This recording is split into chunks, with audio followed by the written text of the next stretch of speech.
नमस्कार दोस्तों, Mithilanchal express channel में आप सभी का एक बार फिर से बहुत बहुत स्वागत है। 2024 तक बनकर तैयार होगा आमस दरभंगा एक्सप्रेसवे। 7,000 करोड़ की लागत से बनकर होगा तैयार।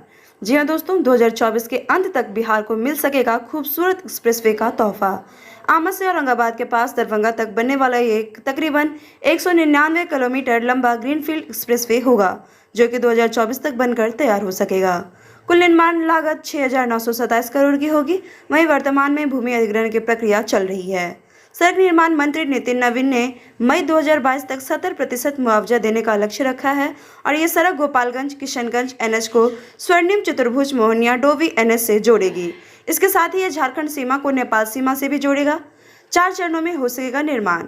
आमस दरभंगा एक्सप्रेसवे का निर्माण 4 चरणों में किया जाएगा। वहीं एक्सप्रेसवे के निर्माण के लिए केंद्र सरकार ने राशि मंजूर कर दी है। प्रथम चरण में 1390 करोड़ के बजट से आमा शिवरामपुर खंड का निर्माण किया जाएगा। वहीं दूसरे चरण में शिवरामपुर रामनगर खंड का निर्माण किया जाएगा, जो 54.30 किलोमीटर लंबा होगा और इसके लिए सरकार की ओर से 1494.31 करोड़ रुपए को मंजूर किए गए हैं। तीसरे चरण में 1857 करोड़ खर्च होंगे, जो समस्तीपुर कल्याणपुर से दरभंगा बलभद्रपुर तक हो सकेंगे।